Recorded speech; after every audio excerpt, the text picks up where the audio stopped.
Nasungkit ni Pinay tennis star Alex Ayala ang kanyang unang victory ngayong taon matapos hiranging kampiyon sa WTA 125 Birmingham Open sa England. Pinataob ni Ayala ang umuusbong na Czech tennis star na si Nikola Bartunkova sa score na 5-7, 6-3, 7-5 sa isang matinding tatlong set na laban. Ito ang ikalawang WTA 125 title ni Ayala matapos niyang masungkit ang Guadalajara Open sa Mexico noong nakaraang taon. Na-break din ni Ayala ang umano'y malaking banta o sumpa lagi sa games, lalo na kapag nakaharap ang isang Czech player. Ayon kay Ayala, malaking karangalan ang maitaas ang tropeyo at mas lalo pa siyang naudyukang pagbutihin ng kanyang laro.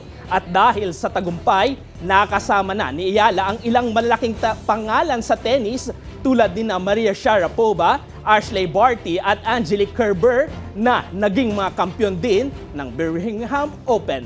Kaya naman, congratulations and laban lang, Alex!